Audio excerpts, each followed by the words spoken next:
Ladies and gentlemen, welcome back to another episode of, the All Mid Wrestling Podcast, featuring me, your host, Fratanga, and of course, with me as always, everyone's favorite Muppet, Mr. Delta. How are you doing? What's up, everyone? How you doing? It's been a long time since the last time we did a recording, so good to see y'all. I thought that was the Ackman for a second when you said, "What's up, everyone?"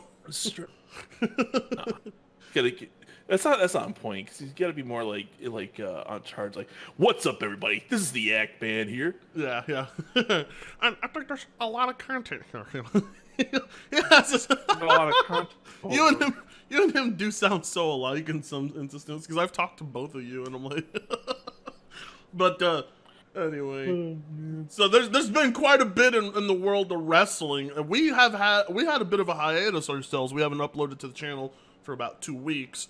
That's because I went on my hiatus, but I'm officially back. Holidays too, and along with the hiatus, makes sense. I mean, even the wrestlers took a week off anyway, so it didn't matter. It's called a recap for 1 week. Christmas, not the holidays. Christmas. Well, you got New Year's as well in there. Do you remember that debate from years ago?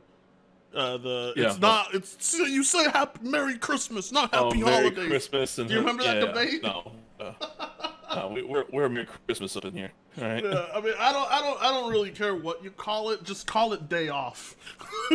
That's all I care. Just give me my day off, all right? I don't care.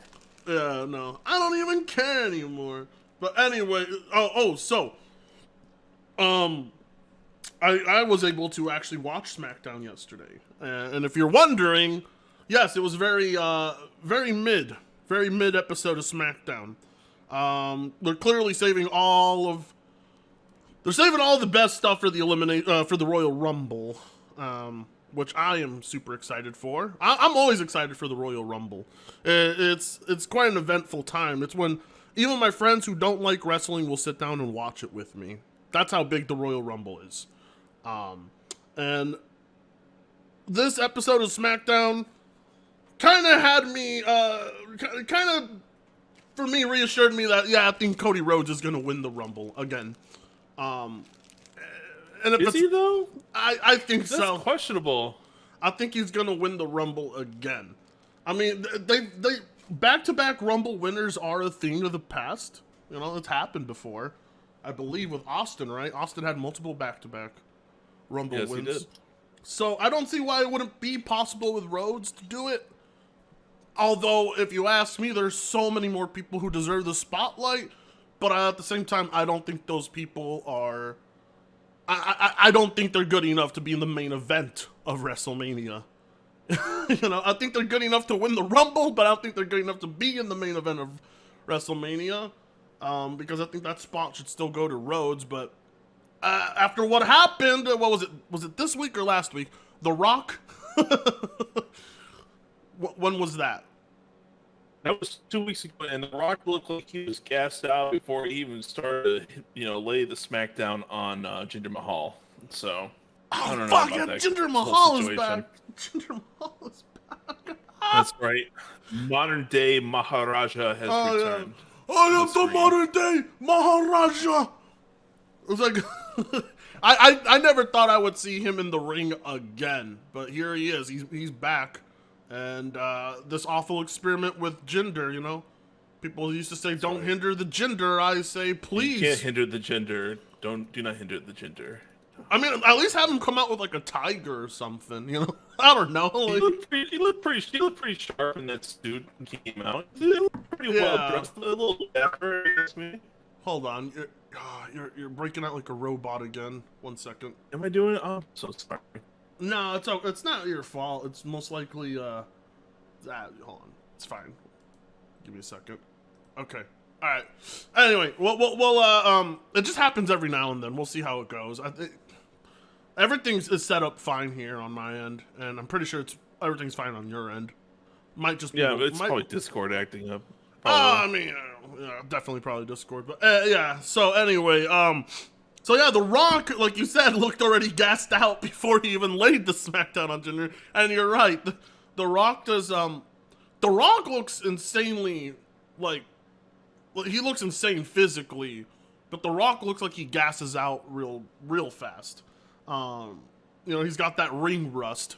So it would be interesting if he does play some sort of role in main eventing WrestleMania, because I don't know if he's really physically cut for it. To be honest, there's a big profile match for Dwayne Johnson, and I am, for one, I don't know. I'm not that hyped for it. I'm really not that hyped for Roman and versus The Rock. What about you? I'm not. I'm not hyped for it, honestly. As much as I like The Rock is not well equipped to be at WrestleMania, in my opinion.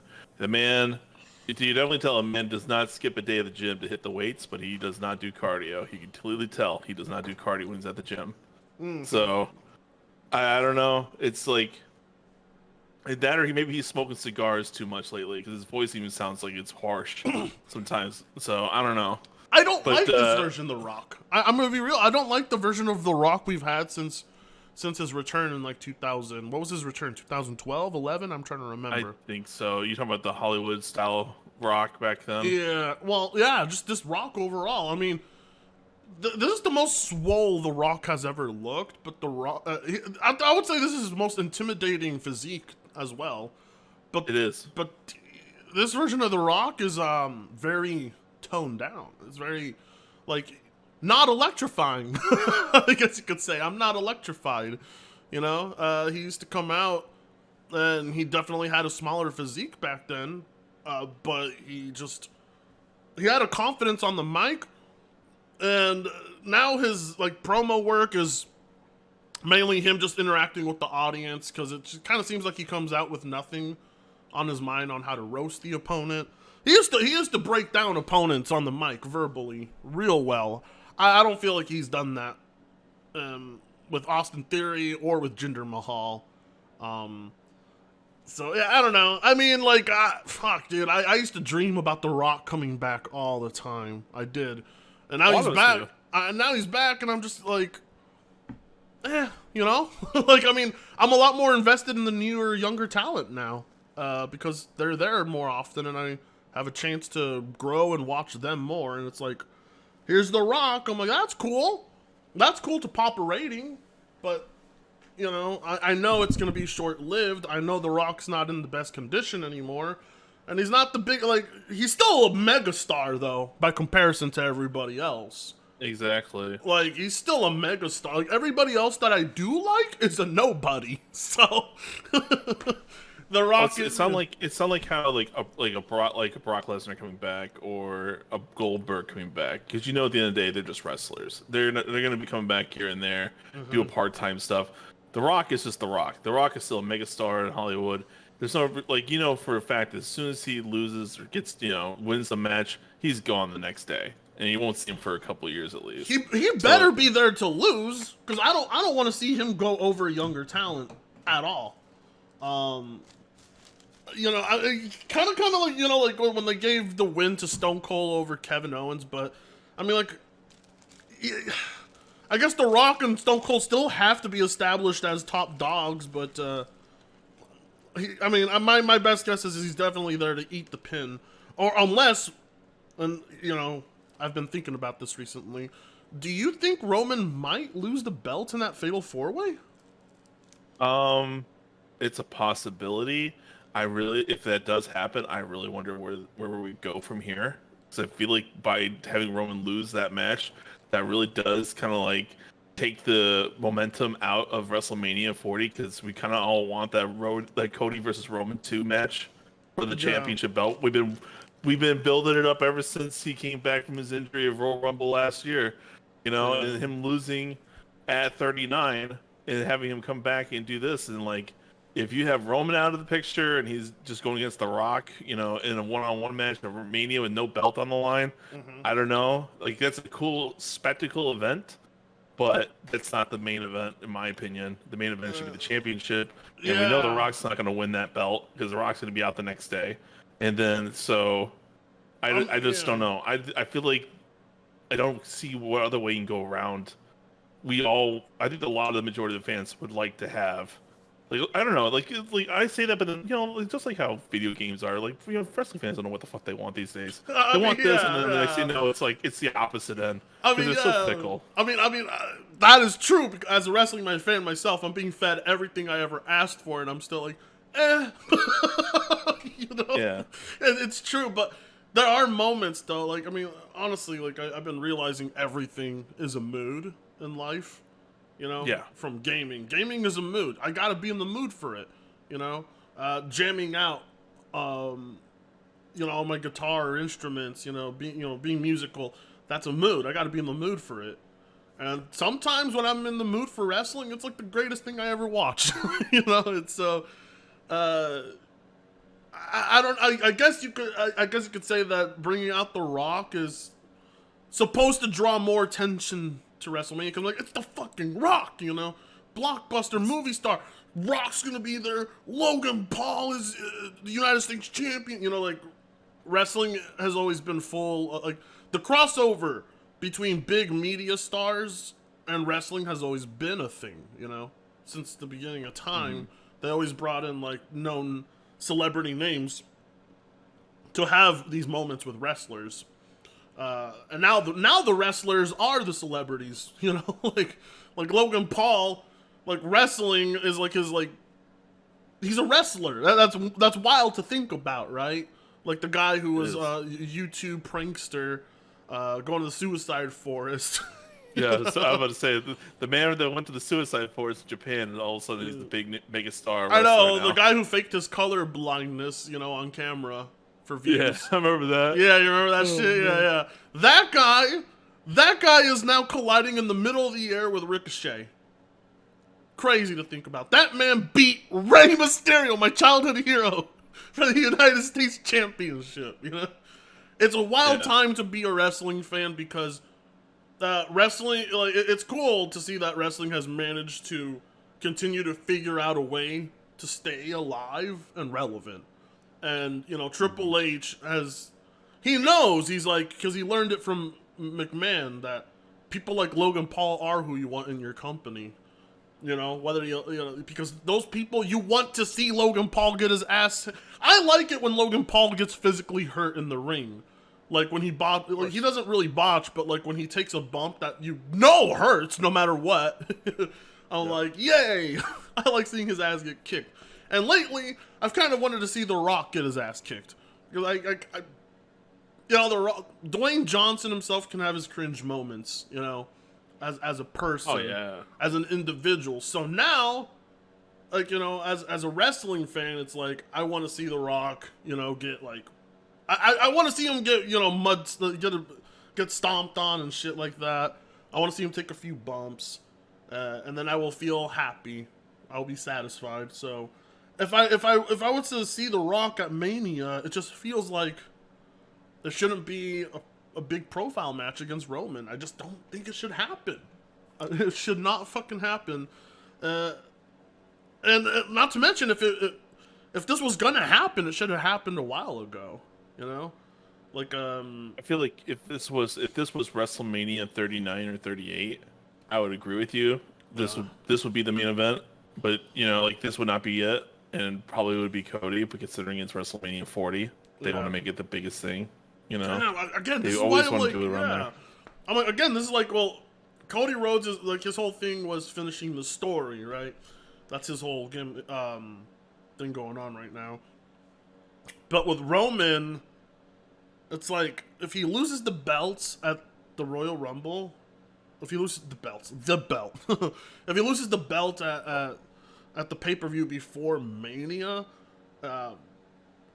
does that like lessen how serious of a match, like, because that means you could put him and The Rock as not a main event match. You could put him somewhere else on the card, because again, the title match has to be the main event.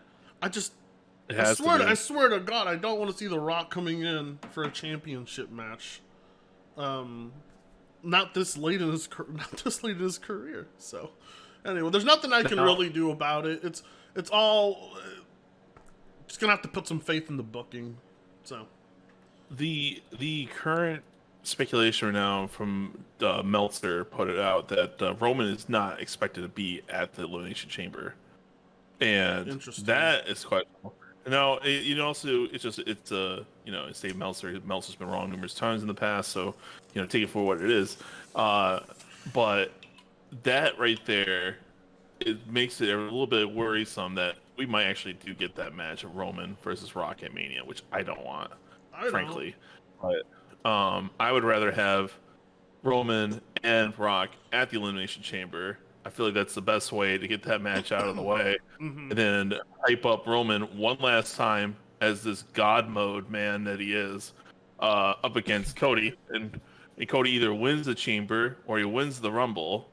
One of the two, and you gotta hype both of them up in this astronomical level for both of them to go for the sequel round. You know what I mean? Like, that's the only way I could think of. It's like, it makes sense. Yeah, honestly. So here's what I'm thinking. Cody Rhodes could, his finishing the story could probably be put on the shelf, because that can be put on the shelf for any Mania. They'd be like, you could bring it back a few WrestleManias later and be like, remember, you were going to finish your story, now you can finish it with whoever's champion at that time.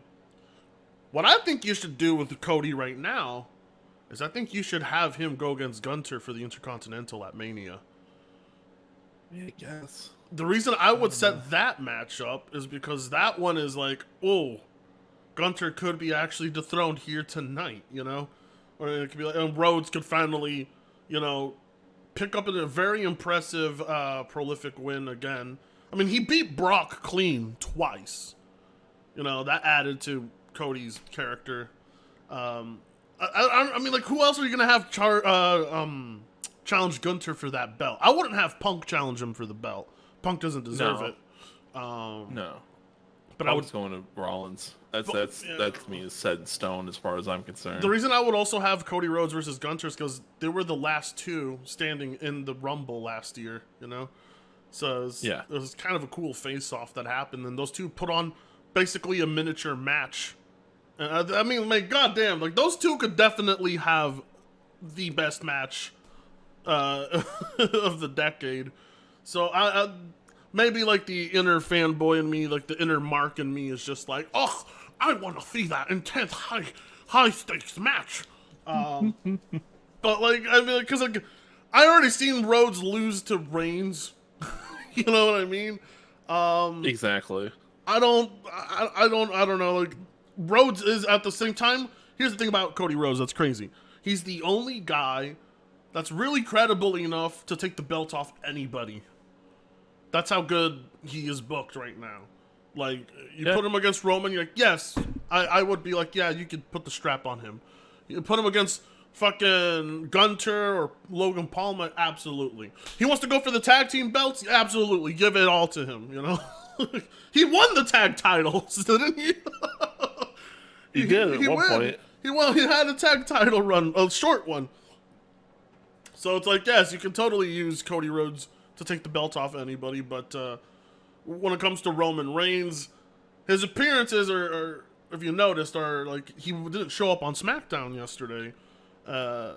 And Nick Aldis, so let's talk about that real quick, because Nick Aldis came out, and he's doing an excellent job as manager, by the way. I really like Nick. I think Nick Aldis, I like Nick Aldis' position as manager. I think it was the right pick. He's imposing. He doesn't take shit from anyone, and he takes bumps. And and he could take a hell of a bump. Anyway, he went out there to basically book a main event, which was going to be fucking LA Knight, Randy Orton, and AJ Styles versus the entirety of the Bloodline, and then Paul Heyman drops that Roman Reigns isn't there. So if I was a SmackDown fan, I would have been like, I want a refund. It's like, fuck. What the fuck? What do you mean what do you mean your champion isn't here? And you just try to you just almost had me sold, I was like, woohoo! Yeah, that sounds like a good match. The entirety of the Bloodline versus the three biggest stars on SmackDown sounds good to me. But yeah, no, Roman Reigns wasn't there, and he's been showing up less. So. Oh, fucking hell. 1 second. Hold on. 1 second. All right. Sorry, ladies and gentlemen. I had a neighbor like banging at my door. I'm like, what's going on? And I guess it's my neighbor. She's like, why is this car parked over here? I was like, oh yeah. I was like, I moved my car so that the trees wouldn't fall on it. I'm like, we don't really like your car there. I was like, oh fucking hell. And I just slammed the door on them. You slammed the door. I was like, fuck you, bitch. I was like, I don't have fucking time. I'm recording some shit right now, okay? I'm like, you don't own the fucking street, but whatever. So anyway, it was Can you please move it? some dumb bitch. I was like, it was like just come to tell me, like, not that like they needed this, but I was like, that they just don't want my car there. I'm like, what the fuck? I'm like, you don't own the goddamn street. But yeah, anyway, yeah. Anyway. Now that's done. So we got hit, by the way, everybody listening, with a random winter storm out of nowhere. I woke up today and everything was frozen outside. The only person who's loving it, not the only person, the only thing I know who's loving it is my dog. Chocolate's having the time of his life in the snow. Anyway, back to Nick Aldis. All right, so Nick Aldis is doing a great job as SmackDown manager. He doesn't take shit from Roman Reigns. And basically, he booked Roman Reigns into a corner because that's going to be a good Fatal 4-Way match, bro. I'm looking forward to it. It's going to be, I'm looking forward to it a lot. I'm really excited to see where you go with the, I just hope they have Roman just sit it out, though, for like the bulk of the match, and then it dissolves with the three of them, and then Roman rolls up with the win. Again, yeah! Dude, the Roman booking has been infuriating. Roman Reigns is, like, when it comes to matches like this, you are right. I notice it so much. And I get it. Like, the whole point is for Roman to save his entire stamina for, like, the final, like, showdown in the matches, right? But it's annoying to see him basically rolled on the ground for like 20 minutes, and then he gets up for the final spear. He's definitely he's got that Super Cena booking going on. As much as he trashed Cena for all of that shit, I don't think Roman Reigns has any right to trash Cena over Super Cena, because Ultra Instinct Roman Reigns is like different level shit. That man. I think ever since they had their first, like Cena lost him for the first time, he's like he lost all that Super Cena power. Yeah, it was like all that Super Cena power is just transferred over to. Money, like the golden shovel got sent over to him. Bro, I gotta have Money draw as the thumbnail. I gotta have the thumbnail be like Roman Reigns with the shovel bearing, and then it just says "Rip Cena." I don't know, because he basically, he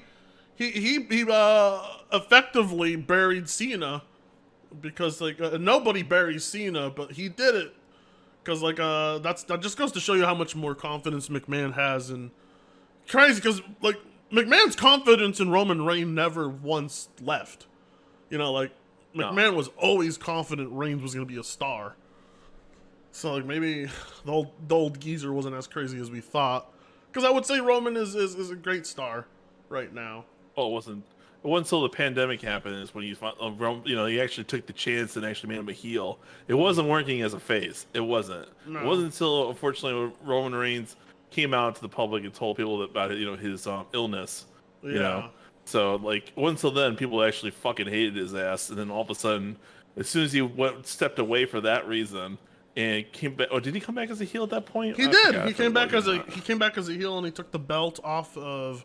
He took the belt. Bray Wyatt. No, not Bray. I think it was Bray Wyatt. He took the belt. Okay, so what happened was Bray Wyatt had taken the belt off Braun Strowman, I think. And then, I believe so. Yeah, and then Reigns came and took the belt off him. I think that's what happened, and I don't remember the order of it specifically, but yeah. When he came back and then they had like, it's still my favorite like scene that solidified he was a heel, and it was when we saw Roman like that. We saw that footage of Paul Heyman coming out of Roman's room, and people were like, "Oh!" I was like, oh, That was the big mic drop moment right there that yeah, you yeah. saw I'm with like, it's Paul Heyman. happening. It's happening. Like Paul Heyman is just excellent at everything he does. God bless him. I wish him plenty more years of life. Uh, you know, he's like, man, he's been there for like every Roman Reigns showing. It's wild, you know. He doesn't even really do that much on the mic anymore, because you know Roman's promo work has improved a lot. But what right now though, the bloodline shit is just it's kind of dull. It's a little repetitive. It's like I don't want to see a solo Sequoia singles run. I don't want to see a Jey Uso singles run though. You know, what are you really gonna do with those guys if you break them up? So they're better off staying with Reigns, I guess. I don't know I what's think gonna. Solo could hold his own. I think Solo could hold his own, honestly. You think so? You think he go on a solo run? I think so. I think because they've already well yeah. Anyway, I think it's like he's already appointed him to be the next tribal chief or something like that after Roman. What better way to have him betray Roman? In like maybe like Paul Heyman is like the man behind the curtain again and turning against Roman, and that turns Roman back to being a face again. That is the Now only way to treating do it. Yeah, that is the only way to do it. now as I'm saying, using Paul again as a mouthpiece for Solo. You know what I mean? What if So, what if that to me be what interesting. if Paul turns on Roman and for like Cody's side? You know what I mean? Like It can that happen. would that you know never that know. would be very interesting booking. So like I mean I kind of you know I kind of agree with I got a little bit of excitement thinking about that because that would be pretty cool to see on the screen, wouldn't it? Like after all They've these already showed the these Ted years. history. After all these years of like loyalty and calling him my tribal chief, Paul Heyman stabs Roman in the back and Cody takes the belt. And then He's done it before to his people in the past, so it would wouldn't that be make Paul surprising. It's not Heyman out of character. would that make Paul Heyman babyface then though? Because the crowd would be like, I don't know. "Yay!" or would it make Cody Rhodes heel for siding with Heyman? Because Heyman is seen as the ultimate evil, right? Heyman's never been babyface in this company, never. I mean, like people like love to go along with his like catchphrases and shit, but like Paul Heyman has always basically been a heel. So whoever he's booked to be the manager of is therefore heel. So, I mean, I think it would have to be like how Stone Cold and Vince McMahon worked together to take out The Rock at WrestleMania. It had to be that kind of moment right there.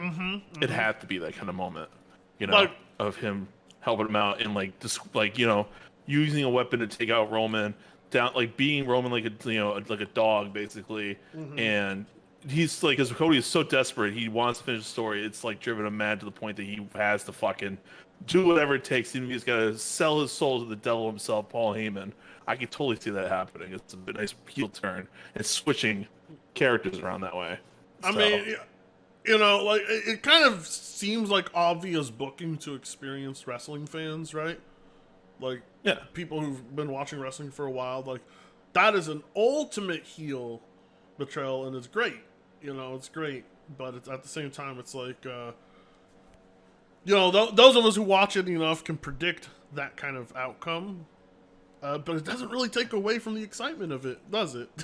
You just kind of like... It doesn't. But again, those two have history in the past because he's already Yeah. had that promo between him and his Heyman, dad. talk about his dad, Yeah, and everything. That was how and much that his promo. Dude, dad- that promo was excellent, by the way. It was. I And that's what I'm saying, rewatch like, it. I can totally rewatch it see all the that. time. Yeah, I rewatch it all the fucking time. Where he basically like he like suckers up to him about his dad, and at the end he's like, but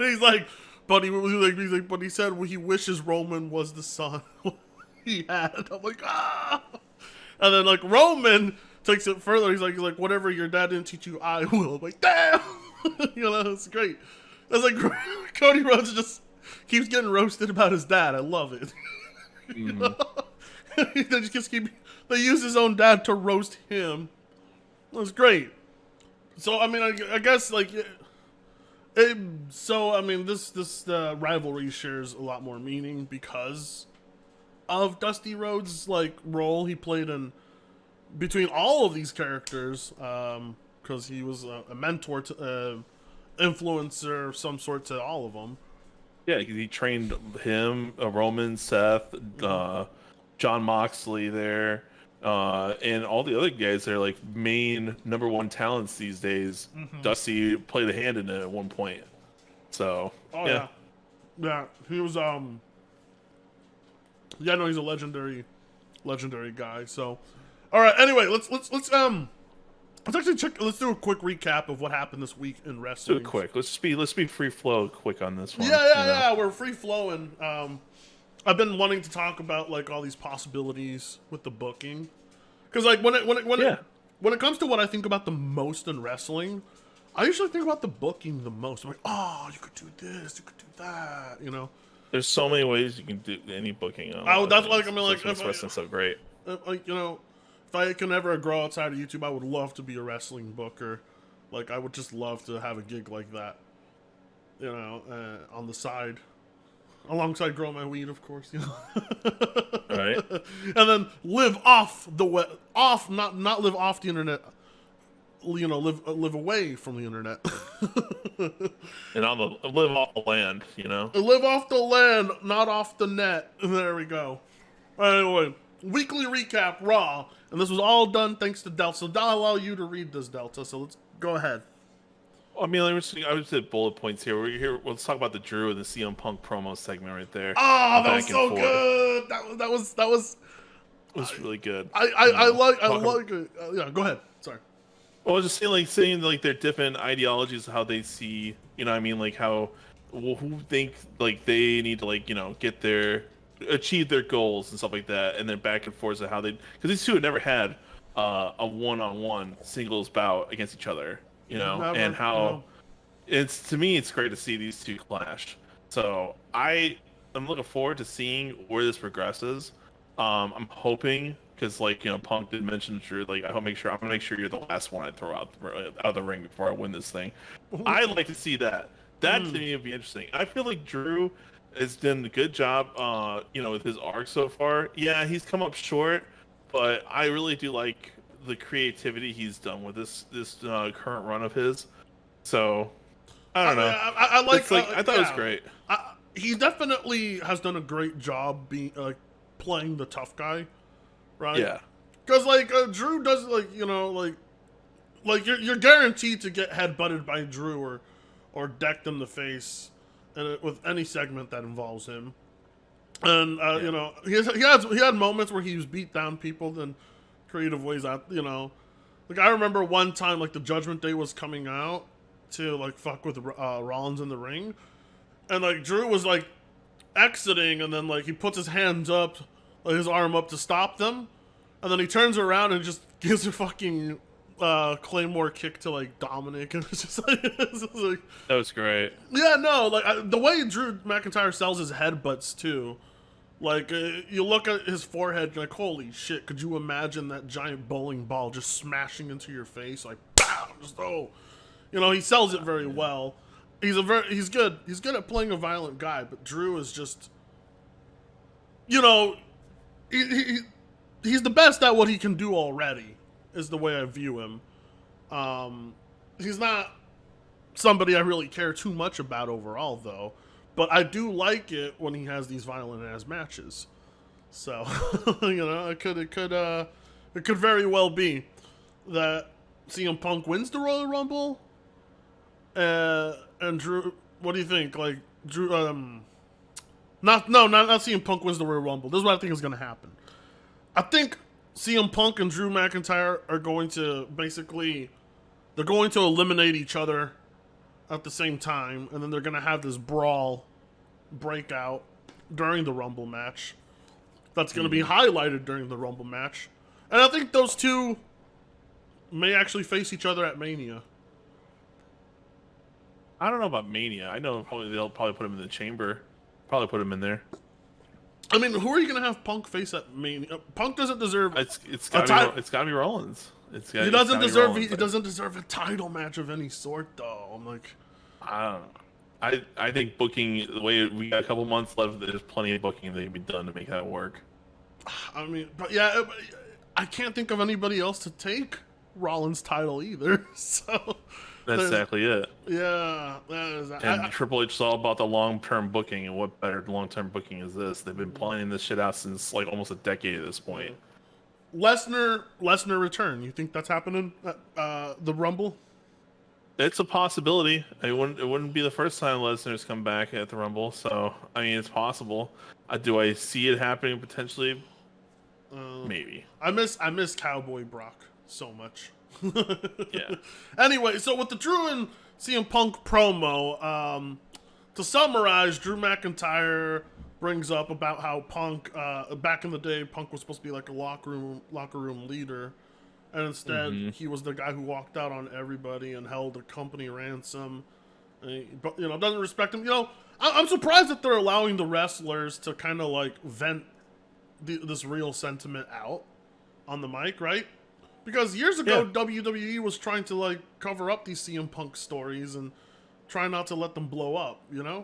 Now they're like the CM Punk drama is like storyline gold. Like they're allowing these wrestlers to come out and tell Punk to his face that they don't like him and what he did or his antics. I'm like, this is great. I like it. Great. It blurs the line. It blurs the line between fiction and reality. Yeah, and in a very excellent way. And then CM Punk, I don't remember much about what CM Punk said in return. It was pretty good, though. What CM Punk said in return was he told him he was going to... Well, he ended it by telling him he was going to make sure to throw him out last at the Royal Rumble. But Punk fired back, and I don't remember what he said, actually. It was I was just remembering it, but do you remember what Punk said in return? I'm just like I know, like that's what Punk made that comment. That I make sure that you're the last one I throw out. I remember that whole thing. Oh, I wish I could pull up a transcript of their here. Pull up a transcript of it real quick. CM Punk, Drew. Here's the transcript. Let's see.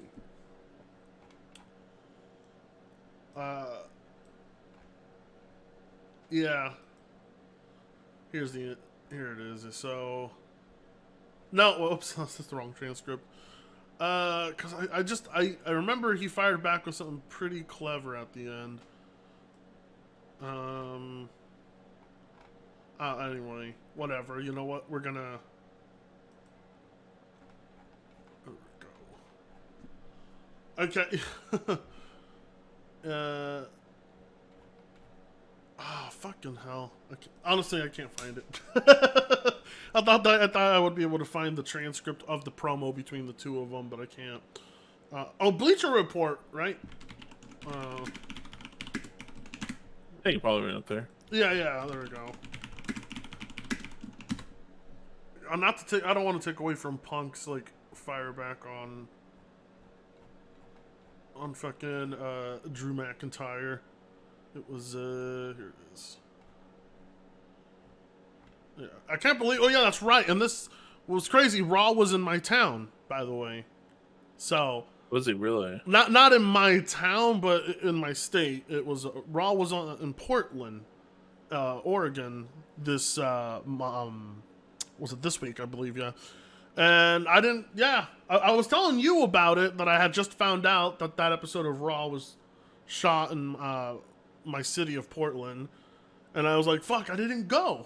There's a good. I didn't know. I didn't know that I didn't get a single. Here we go. You get the live shows, and I get the fucking house shows. What the fuck? That sucks. Well, we do have house shows. So here's the thing: the house shows happen in my town where I live in Oregon, but the live tapings happen in the big city of Portland.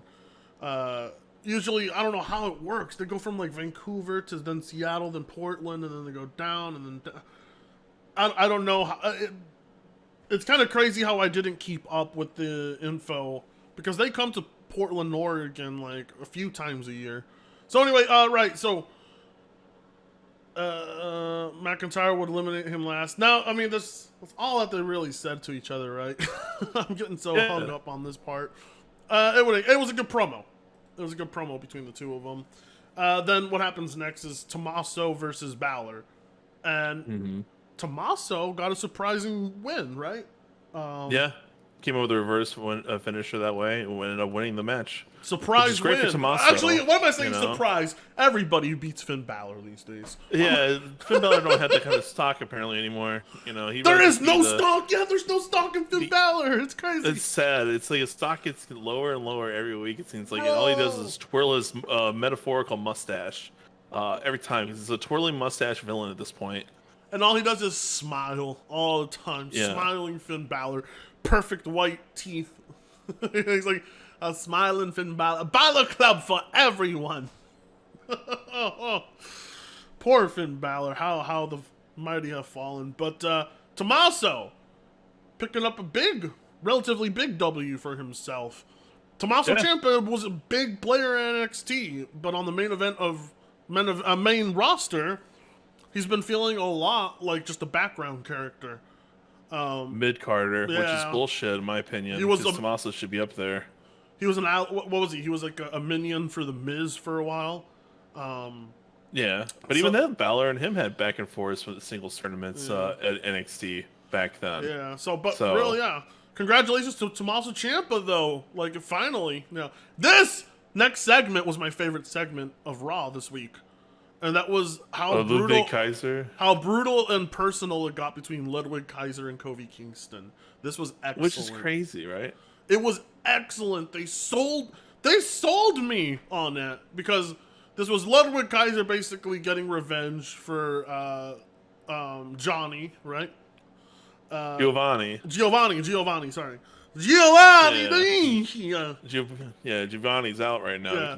He got injured. Revenge moment. And so Ludwig and Kofi, they had a couple of stiff moments in this match, but it basically ended in a brawl, and it was great.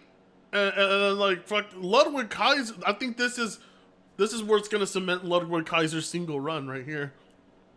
It's the start to something beautiful. I think has a good chance of doing a great single run. Yeah. So. But like, dude, this was great though. I loved this entire thing. It was brutal. It was exactly what someone from Imperium needs right now, other than Gunter. And Giovanni is, I'm afraid, going to probably.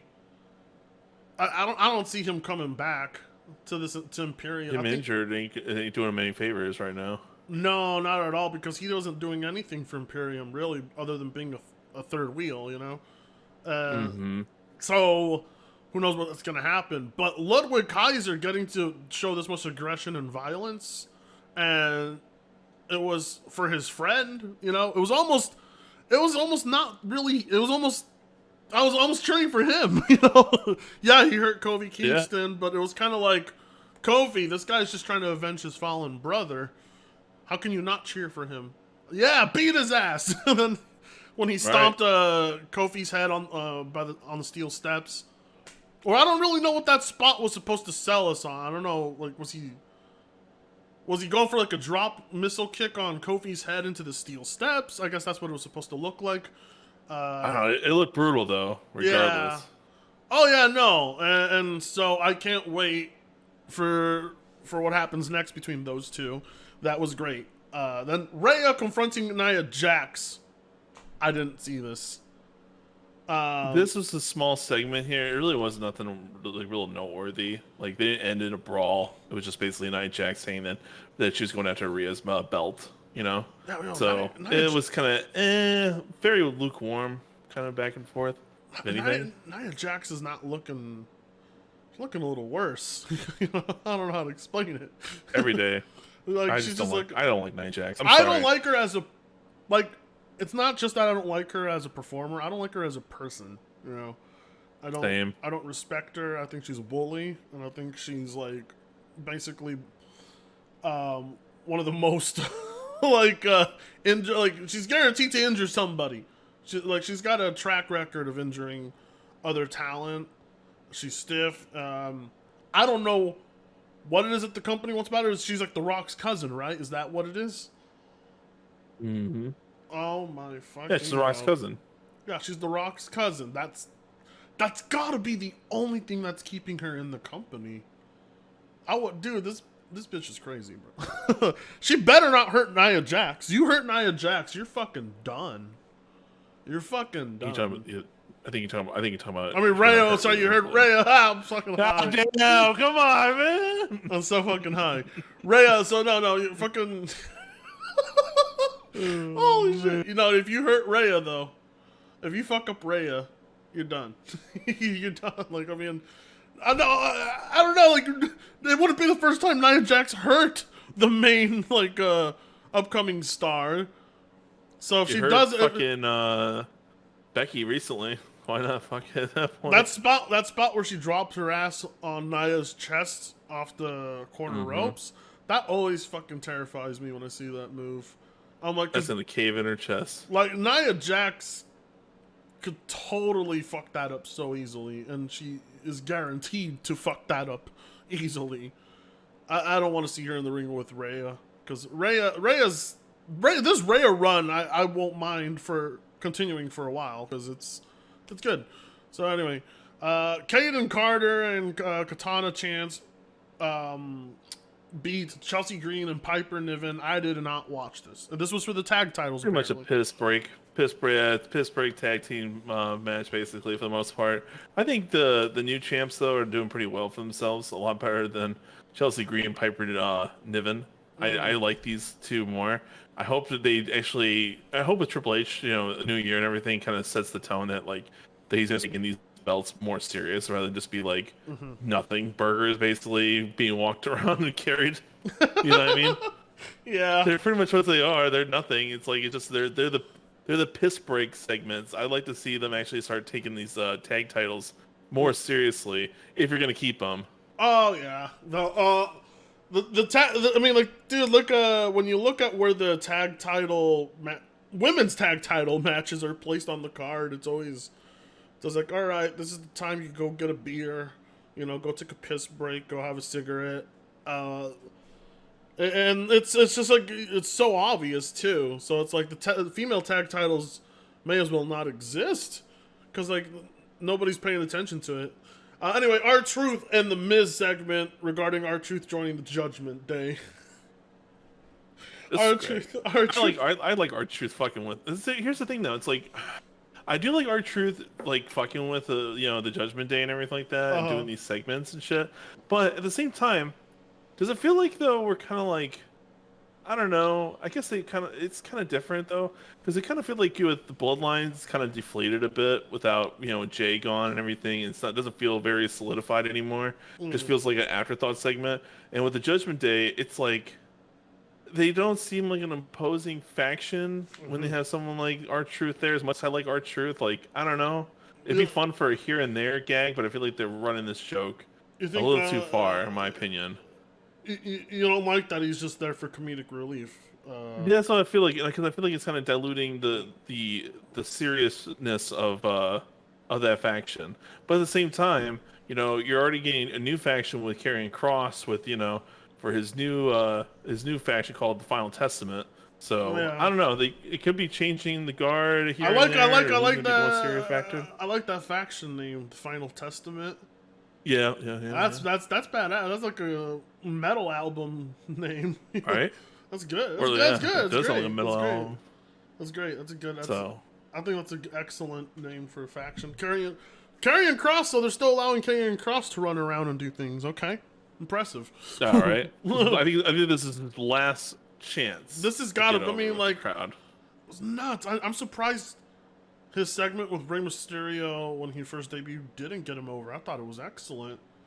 I think the boys over at Wrestling Soup, Anthony Missionary Thomas, his takes are also damn, I want to believe in Karrion Kross, like we all do, because he is talented.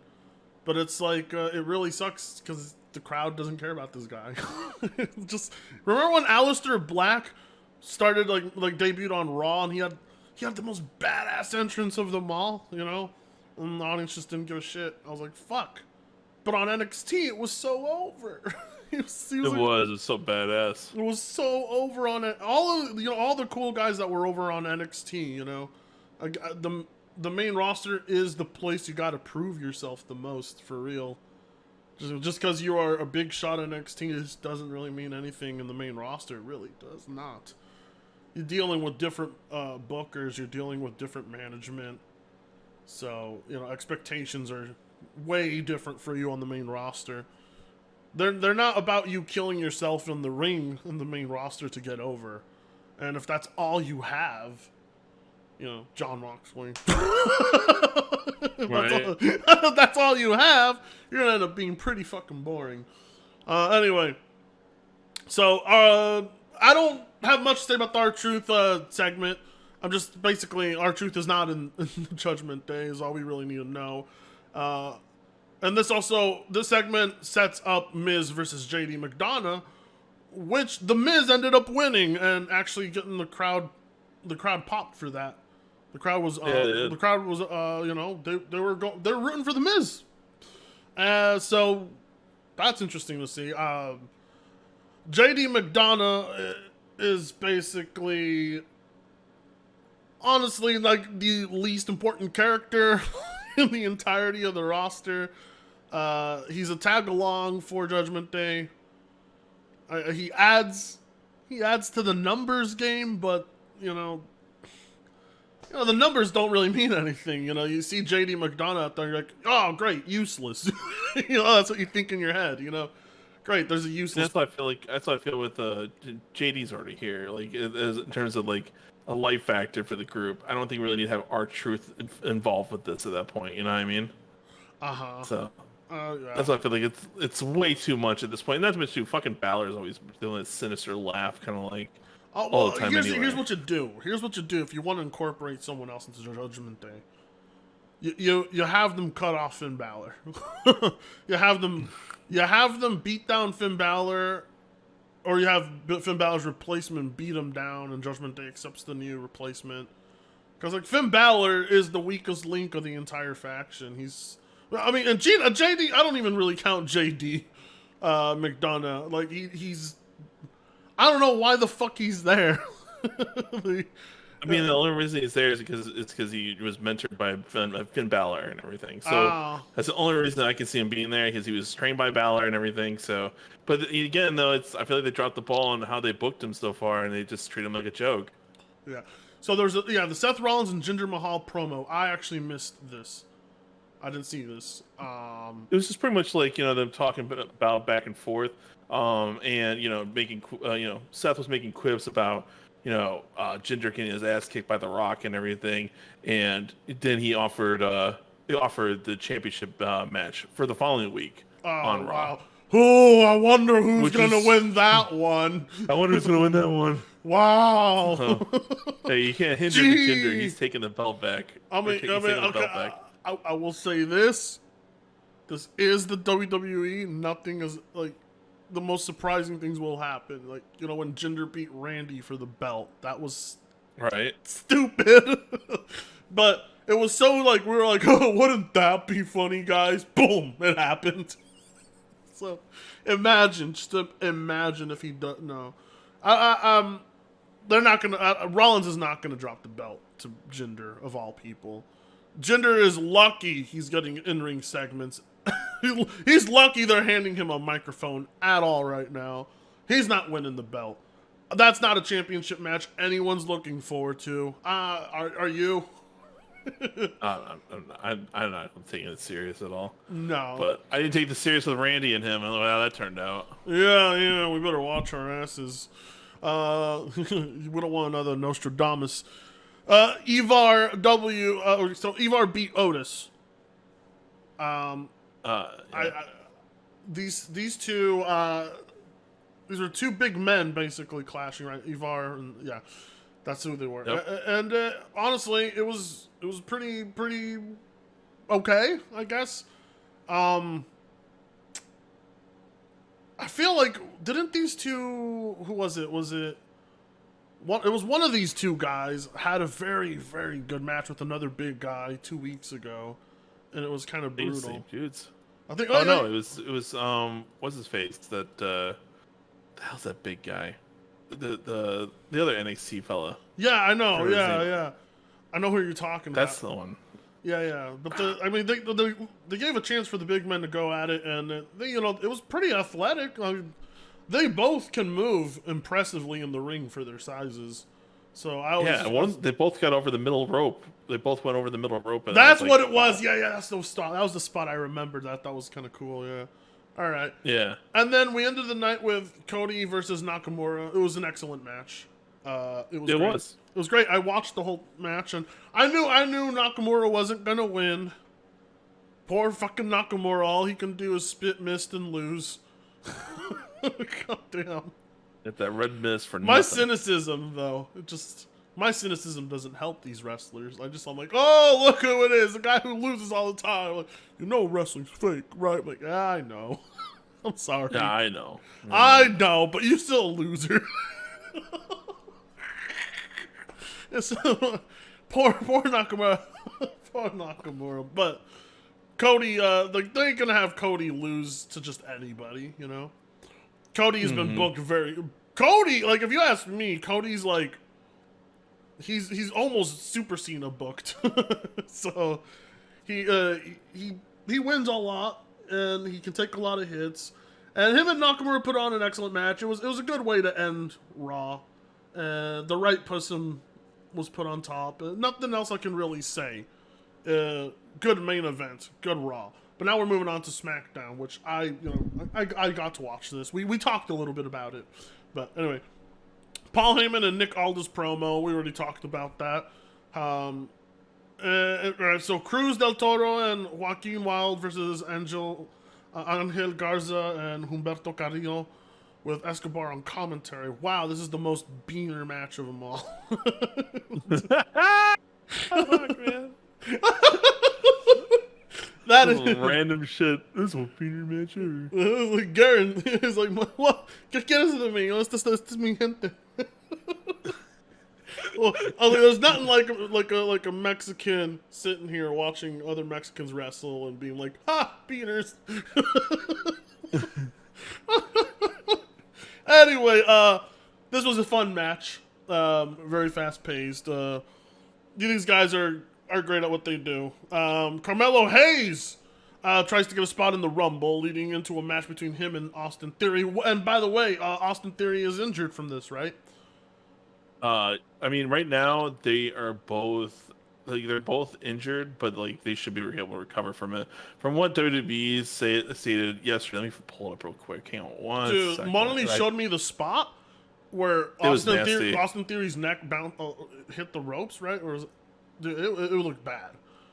It was bad. It looked really bad. Let's see here. Following their match tonight on SmackDown, Theory and Carmelo Hayes were both evaluated for injuries. They both suffered face contusions.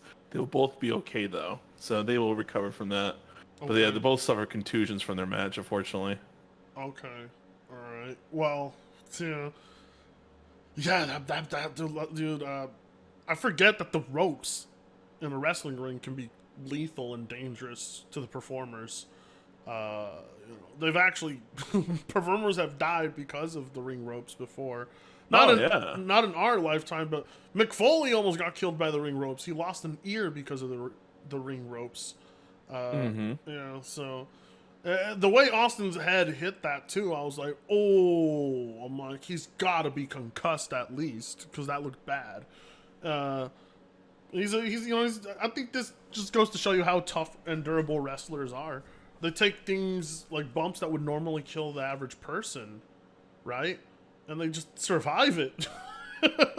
You know how when Jeff Hardy, he did that one spot, it was a bad one. It was during COVID where he did a swanton off a ladder onto a table on a guy, but the table was set up by the steel steps. And the back of Hardy's head just bounces off of one of the steel steps.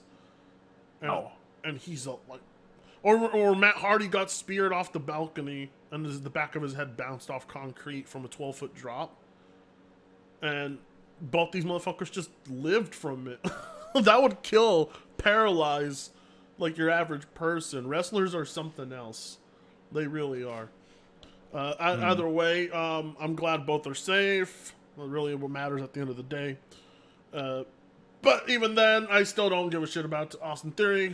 Carmelo Hayes, on the other hand, is a really cool guy. So yeah, he is. Yeah, I'm looking forward to seeing him more on screen. Bianca Belair versus Bayley. Bianca Belair beat Bayley. I did not watch this. Yeah, you cannot get me to watch women's wrestling. It's very hard. It's very hard. It's very hard to get me to watch that these days. It's like Unfortunately. when the women come out on screen, I'm just like, "Crazy!" I mean, like, to be fair, I do that to the men a lot too, because like when like they're in the Yep. they're like, "I will be the one who is champion." I'm like, "Bah!" you're that one guy in the audience member, like, and everyone's like, "Here, sit in the dark room." you can hear me in the back go, and people are like, "Oh, you shut up, you Mark." I'm like, yeah, I am a Mark, but I'm just like, it's dude. I was sitting watching with Soil one time. He was trying to watch wrestling with me. I'm like, I'm sorry, bro. Please forgive me, but the women's segment is next, and he's just like, whoa. And then like it goes to the women's segment next, and it's like a Nia Jax interview, and it's just, and he's like, oh my God, the Soil is just sitting there. He's like, who's this fat bitch? He's like, what the fuck? He's like, what? It's just like listening to this pro, and it's like the worst. It's so bad, but I have a tendency to do that towards a lot of the performers. It's just a lot of them are like camera shy, right? Like a lot of them don't exude that charisma or energy or intensity. They just seem kind of shy, camera shy. But like when it comes to the women's wrestlers, it's like the most prevalent there. Like all the interviews and promo work is so fucking cringe, dude. Like that. So yeah, no, I'm perfectly okay missing out on that match. By the way, I see you're crossing out this stuff on the list. How did you do this? What? You just I'll show it to you later. I'll show you how to do it. All right. Anyway, Logan Paul and Kevin Owens had a pre-taped segment for their match, and it was good. I liked it. Well, I'm saying because Kevin Owens won his match, he already pre-taped segment his part, and then Logan Paul having a pre-tape, about his punch he received from the previous week from Logan Paul. Yeah. So like it's all pre-taped stuff. I don't like that. My opinion personally, I rather have them live, especially Logan Paul right now. It's like, bro, you're coming into the Royal Rumble. You need to start putting in the time rather than just be here and there. You're not Roman Reigns. No offense. Yeah, you should just be here. At least doing segments. Dude, he has to balance out his social media life, though, bro. Yeah, he says he's too busy, scamming people of CoffeeZilla, and all that, and all with the CoffeeZilla. No, sorry, no, it's not CoffeeZilla. It was that zoo thing, whatever the fuck he did, that crypto zoo. Too busy scamming people from that. He's too busy trying to get those refunds in. You know what I mean? Bro, I'm glad. I'm glad I'm not a wrestler, and I'll tell you why. Because of all the shit I already get from certain people on social media. Like if I was a wrestler, there'll be people in the crowd going, "Racist, racist." Something like that. Homophobe. Because that happens in some wrestling promotions. Like, like AEW is like who was it recently that had allegations? They had to wrestle anyway. And the crowd, it was an awkward crowd, bro. It was a pretty awkward crowd. So it's like, anyway, when it comes to Logan Paul, like his scamming and shit, it catches up to him even in his wrestling career. Like where he's out in the ring and the people are booing him for things they know he's done on social media, right? Yeah. Not for like the character he plays in the ring. He gets actual heat from the crowd. But yeah, anyway. Where's that? Oh yeah, so it was a pre-taped segment, like you said. That's pretty lame.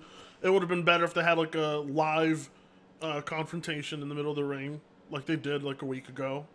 Lashley and the Street Profits and Cross Final Testament segment. I didn't get to see this actually. Oh man, you should really check it out. I should I'm really check it glad. out. Yeah, I'm really glad that they finally found a way to bring the Authors of Pain onto the main roster. Because I was sitting there the whole time like, dude, these are great guys. They're at NXT. The Authors of Pain. Oh yeah, they're great. Yeah, because they're part of Cross's faction now. So it's like along with Paul, which I was really kind of surprised because I figured Paul. Everyone kept saying like the reason why Paul Ellering was not going to be on the main roster because he did not want to deal with the schedule of going town to town over and over. He liked being in Orlando for NXT. It was easier for him to be their manager there. And to Yeah. see him back, I don't know what it is that Triple H convinced him to come back and do it. That's awesome to me. So it's great to have him there along with the Authors of Pain all together. And so I'm really looking forward to see what they do with this because I feel like the Authors of Pain are such a dominant group of individuals that I could totally see them going for the regular belts, for tag team belts soon enough.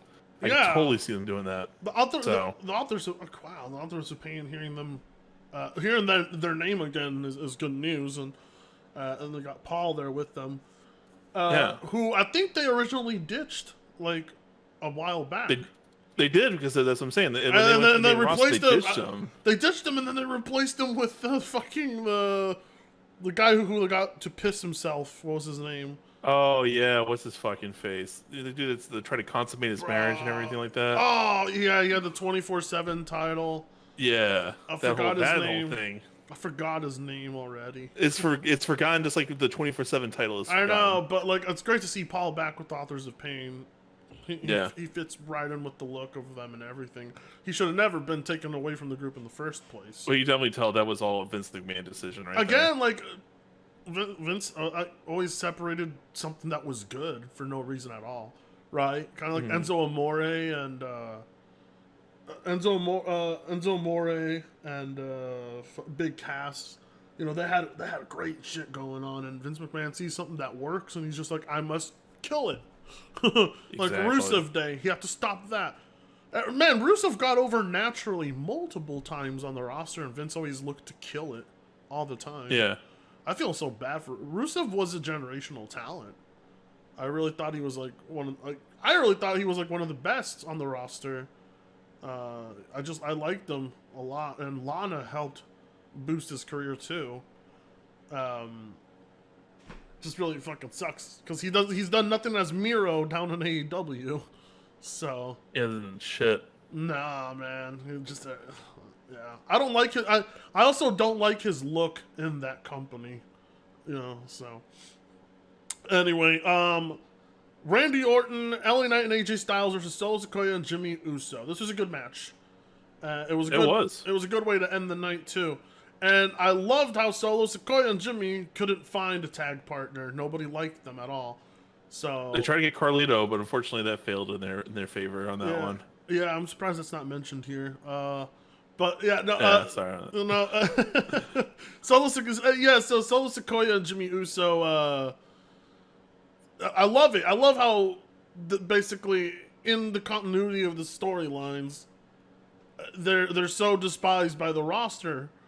And that played a role into them not being able to get a third partner, and that was great. Yep, that was great. It's long-term booking, you know, it plays in a favor right there. It's like the consequences of your actions played a role in this. You know, and normally it's an uphill battle when it comes to the baby faces. Normally it would be like, you know, this would be like Randy Orton and LA Knight versus all three Bloodline members. But this time around, it was like the other way around, and it was great. We don't get that too often. Anyway, I like this cross list thing. We should do this more often. This is great. This is yeah. We're gonna get better at recording episodes because the way you formatted this list here, this is perfect. I just figured this way we're more free flow, give our honest opinions. All right, we gotta talk. Quick summarization. Right. We gotta talk about something. Rather just like, yeah. What's up? Yeah. Dude, okay. Fuck. We're gonna have to talk about the state of AEW. You want to talk about it? Dude, okay. Look, listen. I'm sure people who tune into wrestling podcasts or any kind of wrestling show, and you are an AEW fan, you're probably sick of hearing it all the time. Right? But by God, the booking for this company is just so bad, man. The decisions made. It's just like it's terrible. It's like right now, it's great matches, but there's no payoff to those matches, in my opinion. There's no story to these matches. They're great matches, but why are we doing this match? I feel like that's the biggest missing component right now. It's just bad booking. MJF is definitely leaving that company. I don't know. Like right now, he's gone for the foreseeable future due to injury. He ain't You coming know, back. and that whole devil reveal was flat for how they played it out. Like I think it was so bad how they set that Bro, up. I I'm thought, I hoping with thought, Samoa Joe though running the show now as the champ. Hopefully they do a nice turnaround on the mhm. situation. But Tony Khan going out there and like talking shit on social media over and over to the point that like he actually put fucking Jinder Mahal on social media over on social media better than anyone's done for him in the wrestling business in a long time.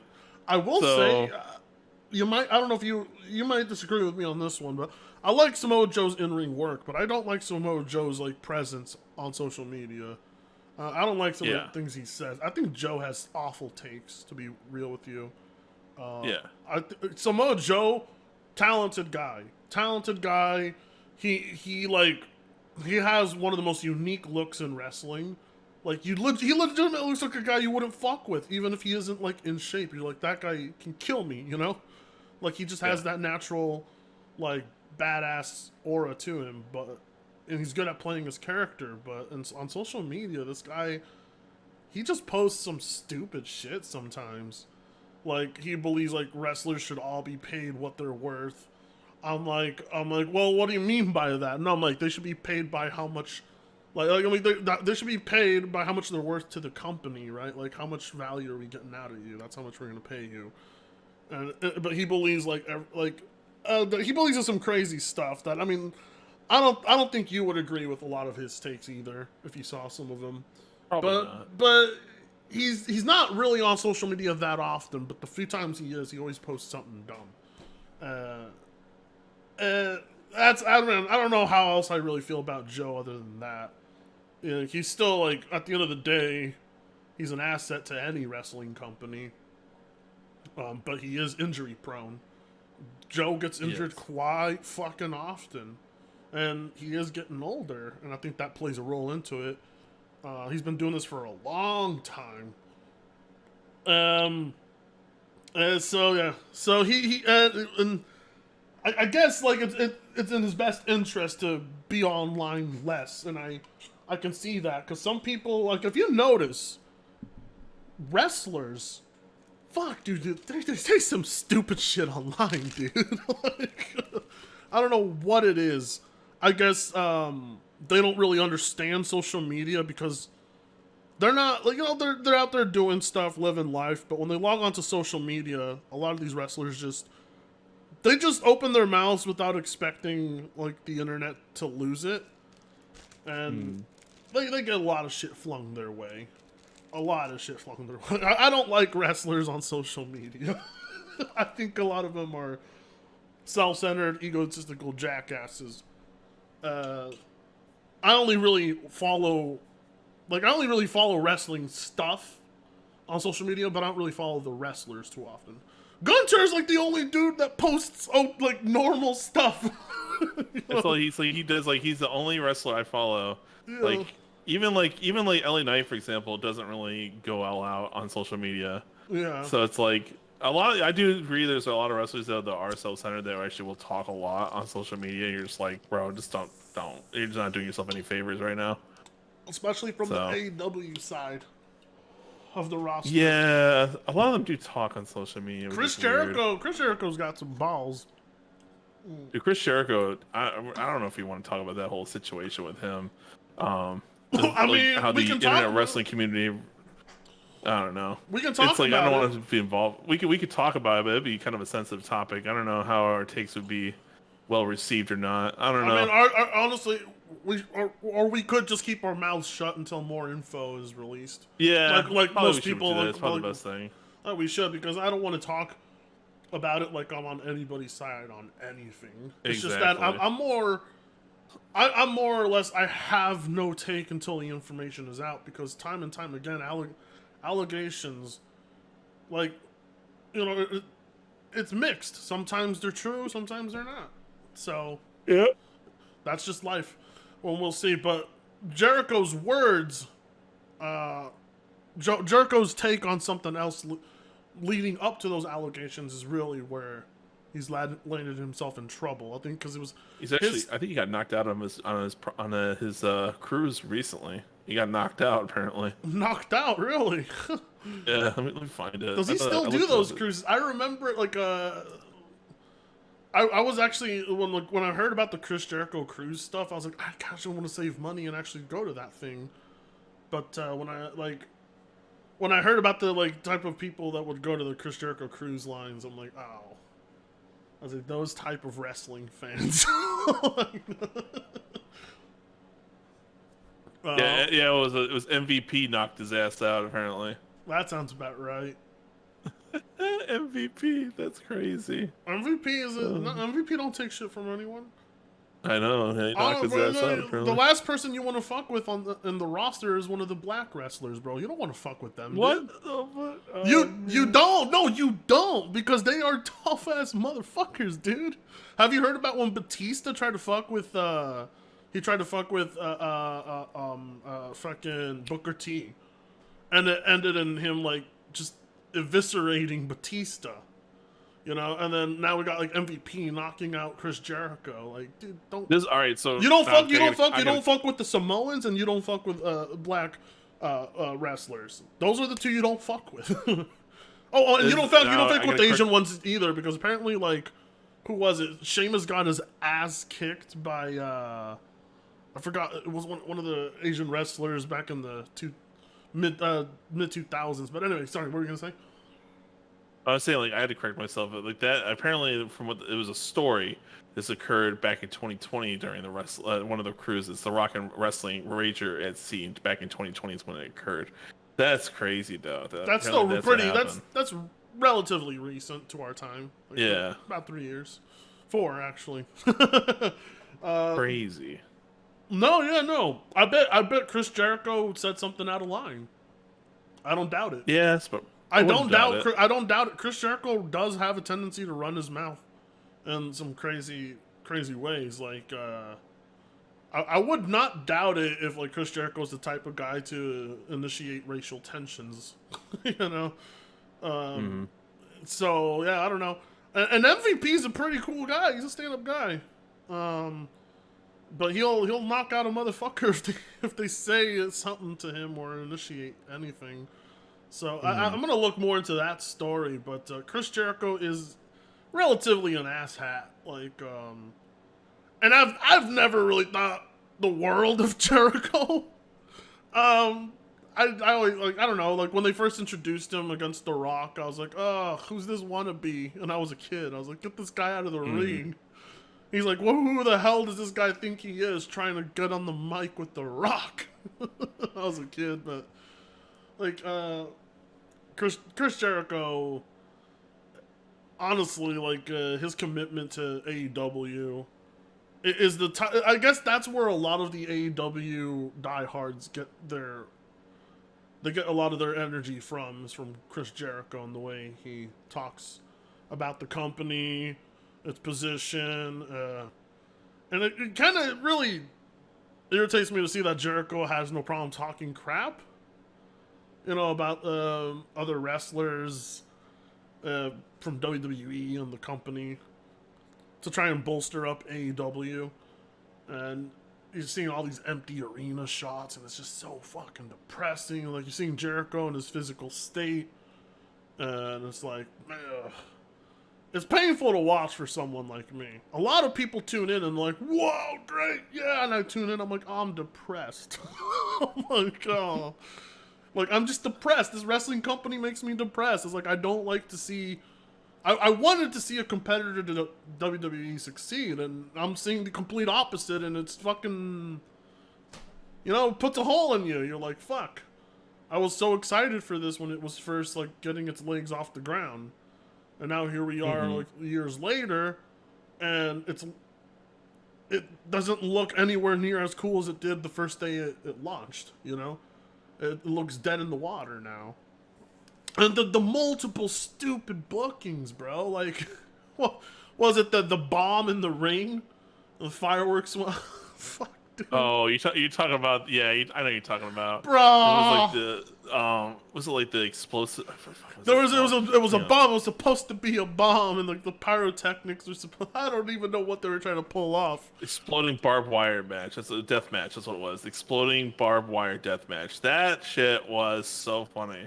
Bro, dude, I don't even know how anybody, like, if you were an AEW diehard supporter that day, you had to have lost some faith.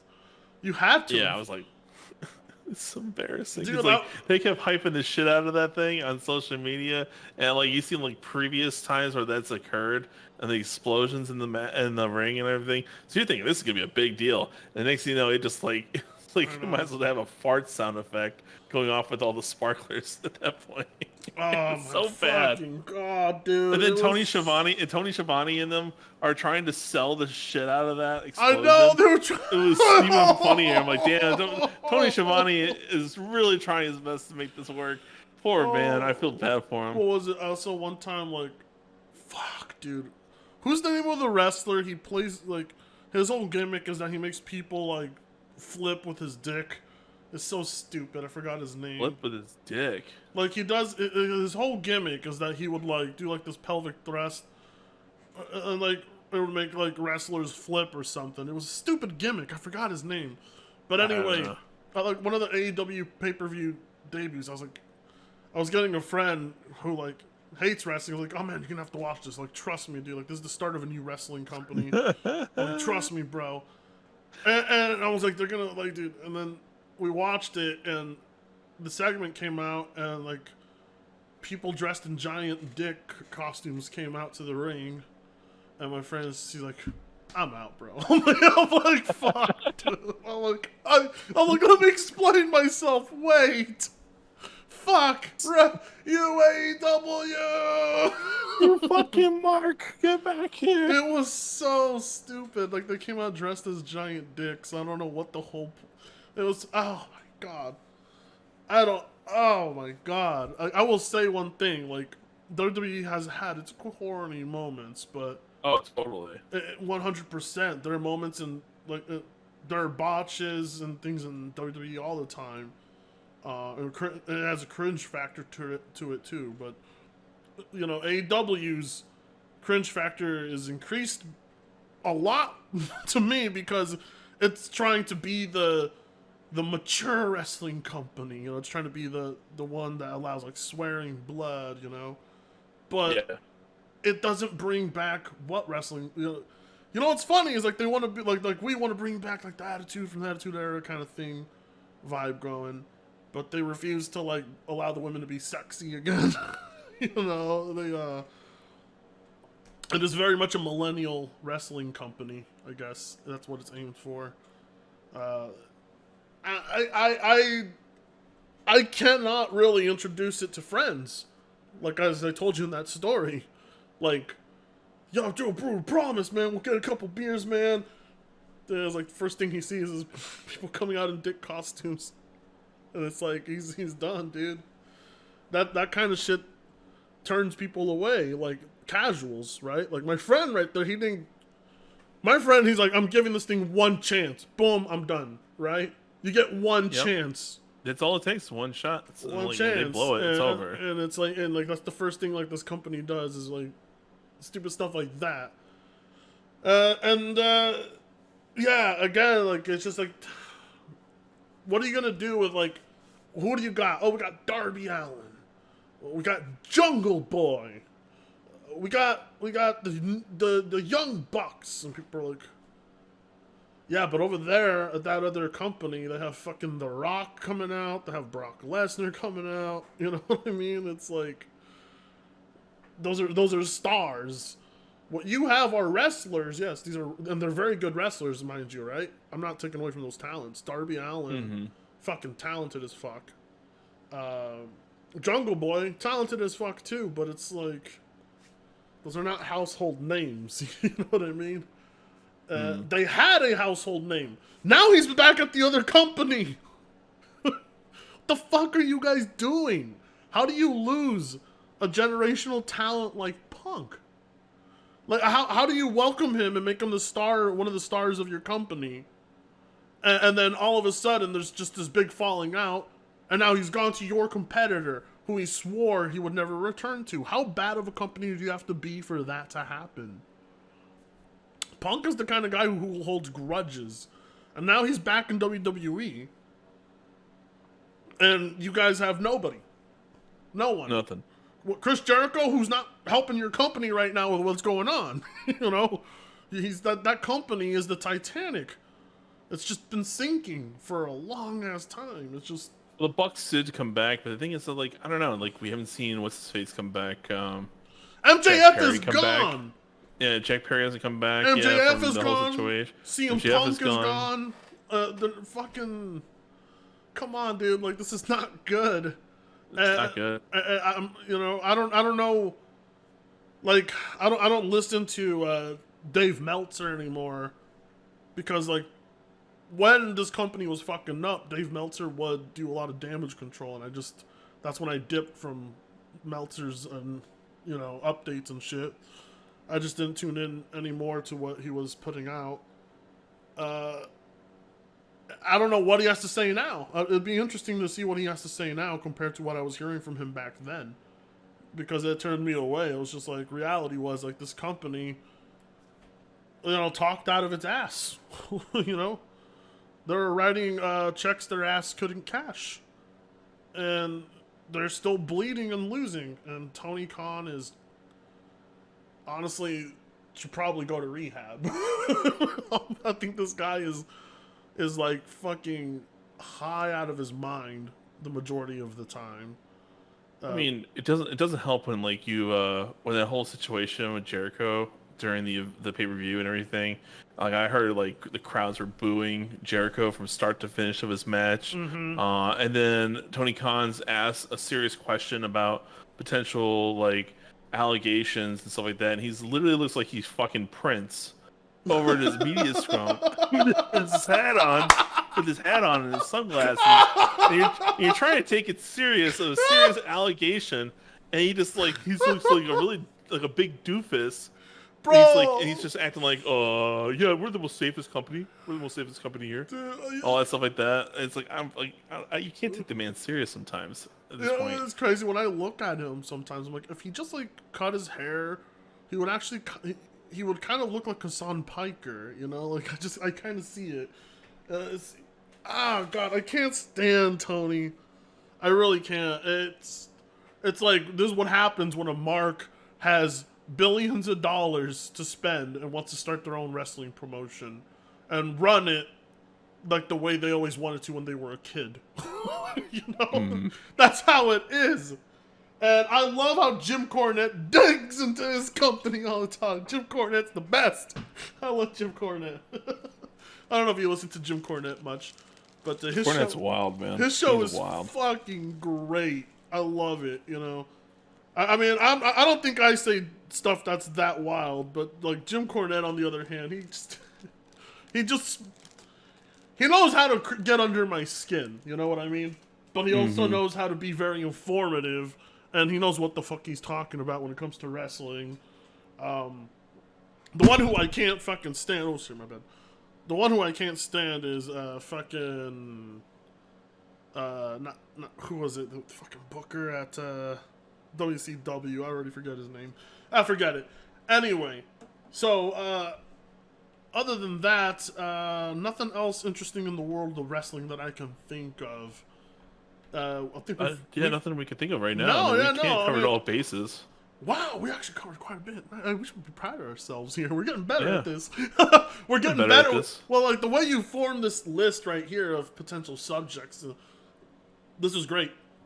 I felt like this time around we would be more free flow and see how things work with that versus us just like going off the Bleacher Report. You know what I mean? And giving like little segments. I felt like this is more free flow. People get our honest opinions and our thoughts. We don't feel like we're scripted that much. Yeah. I feel like this is a better way of going about in terms of structure.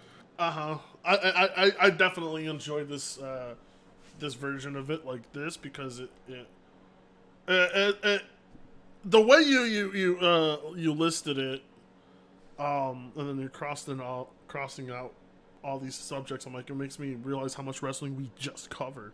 That was wild. We did. We lot. covered a week's worth of wrestling in about an hour and 30 minutes. That's good. That's not bad. There was one thing I wanted to talk about recently. It was wrestling related, and it was like last thing I wanted to fucking talk about. What was it? It was fucking, oh yeah, fucking what's her fucking name? Sasha Banks. Monet. Monet. Yeah. A potential return from this. No. I don't know. It sounds like she's going to AEW now. Oh, really? Is that what you heard? Oh, okay. That's what I keep hearing, is that now it was gonna be her potentially returning, but people said that thing about Punk, and all of a sudden he did show up. But the talks was that like she wanted more. She saw the money that Charlotte got, and she wanted more. Yeah. And plans fell through, and now she's looking likely she's gonna go to AEW. She has not shown up yet, as far as I'm aware. Yeah. So and so who knows how things are gonna play out. Right now, tonight, the only wrestling event that's going on right now is TNA's pay-per-view, which apparently there might be someone from WWE showing up there tonight. Mm-hmm. So it can't be her, no. as far as I know. So like I don't know. Like at this point, I think that's the reason why though, that like why Mercedes did not show up to WWE, because she wanted more money than Charlotte, because she thinks she's bigger draw. I think it's really stupid on her part, personally. It seems believable. It's believable because in the past, she has shown that she really does think she's worth more than she is, and yeah, it's wild. Like I don't know where she got that mentality from. Who told, like, she has no manager, right? Not as far as I'm aware. No, I don't think she does. So she like really thinks she's worth all this money, and when she doesn't get what she wants, she walks out on your company. And Either that, or her husband's overhyping, like hype her up to the point that she's like out of her depth, basically, because she's thinking she's like the top star. And no offense, but her run in fucking New Japan was pretty mild at best. Bro, that New Japan promo to this day haunts me. It was one of the worst things I had ever heard. That's why, like, again, like, fuck, I don't want to sound bad. I'm not beating those allegations the way I keep talking. But it's like, when it comes to, like, people are going to keep calling me a sexist to the end of the day because, like, of how I talk about women's wrestling. But it doesn't help that people out there, like, these are the biggest female stars, Sasha Monet. And like, I watched this promo, I'm like, am I the problem here? Like, who in the world thought that was good? That was terrible. It was awful. She's awful. I hate her attitude with fans. I think she's an entitled prick. I don't think she should be wrestling with either promotion. She should stay in the indies or stay off my TV in general. Thank you.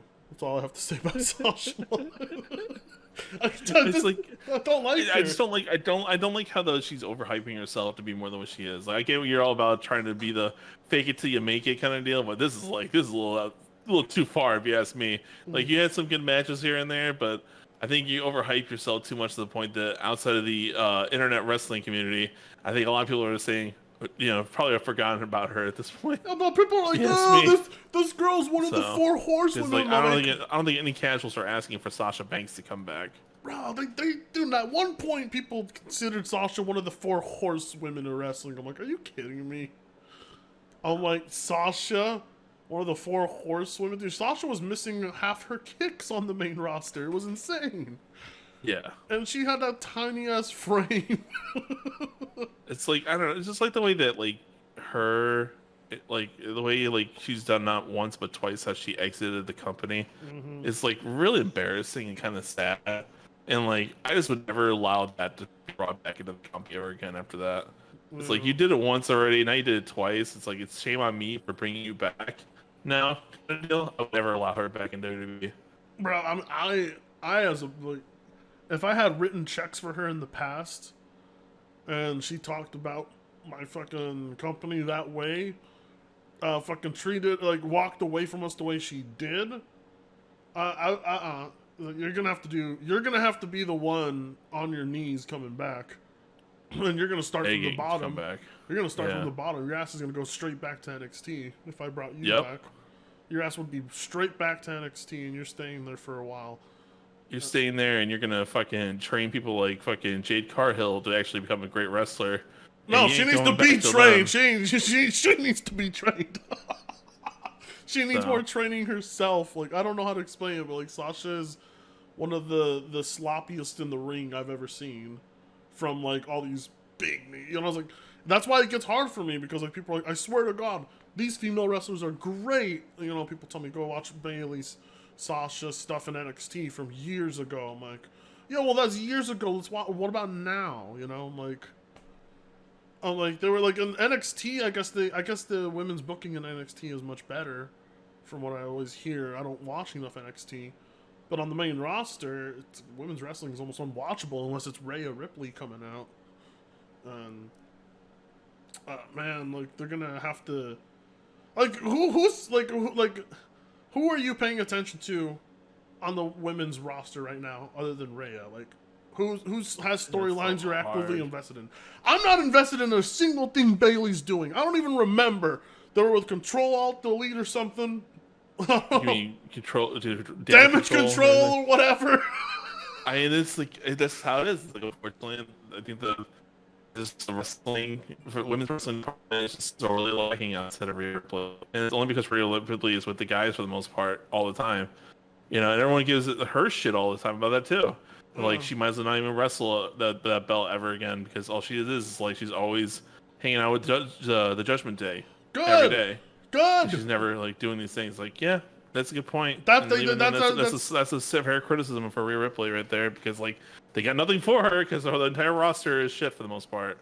I mean, honestly, like Rhea Ripley bounces off well. I mean, and that's what they need to do with the women. They just need to pair them with more men. Yeah. I said this before on a podcast, but like I was like, this like the solution to me is like, I mean, like look who they got with Alpha Academy. Like, they've paired her with Alpha Academy, and it's great. It's good stuff. They paired. They even gave. I mean, like they even gave AJ Styles a female, like a female partner, at one point, and that helped him too. So it's like, I think like the women should like on the roster should be distributed, a bit like that. Like you should still have your singles. Like Asuka does fine on her own. Charlotte, like, is the best female wrestler they have. But Becky Lynch, my God, Becky Lynch has fallen from grace. Becky Lynch looks terrible too. Like, I'll be real. Like, the whole like I'm David Bowie look is just terrible. Just like, David Bowie, that's funny. It just tries to come out looking like David Bowie, and it's like it's terrible. And I don't know. Like, I used to have a crush on Becky Lynch. She had this steampunk gimmick, but this Becky Lynch just makes me terrified. So, what would you do for women's wrestling? What do you think would help? Do you think trimming the fat? Because I think trim the fat. Yeah. I would also get rid of the women's tag team belts. I feel like there's not enough women to justify those belts. I feel like instead that I would have an intercontinental champion for the women's wrestling division instead.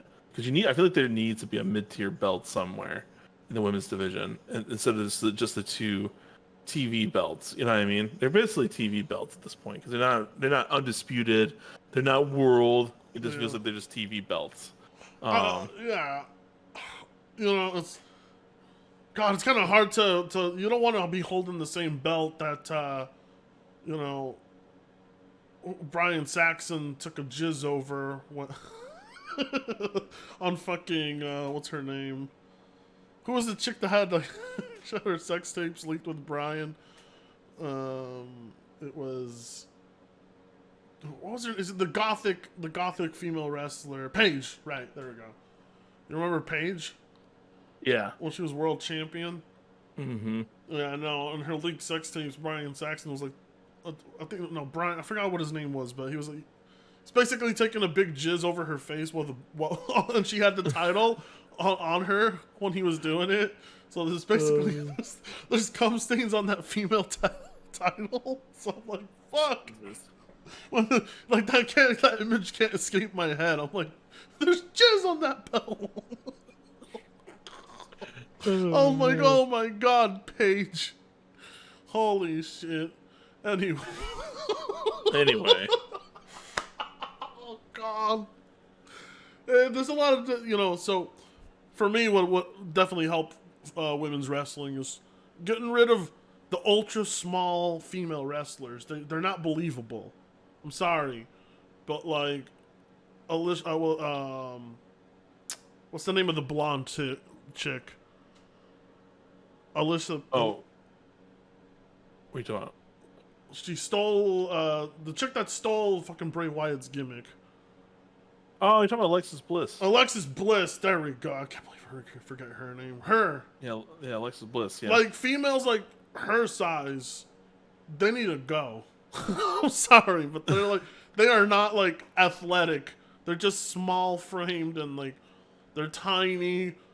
Their head just barely goes above the third rope, and it's like, Zelina Vega should not be tussling in the ring either. She's small. And yeah. people with women with like Charlotte Flair's like stature and size, like those are believable female wrestlers. They're big. They're fucking huge. If they look like Charlotte Flair anyway. Or if they look like Rhea Ripley, they look like they can still do damage, Mm-hmm.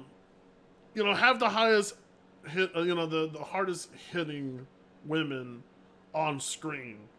Because WWE's done some terrible stuff, like what they were trying to do with the whole superhero gimmick with whatever her fucking name is. I forgot already. I forget all their names, dude. This is bad.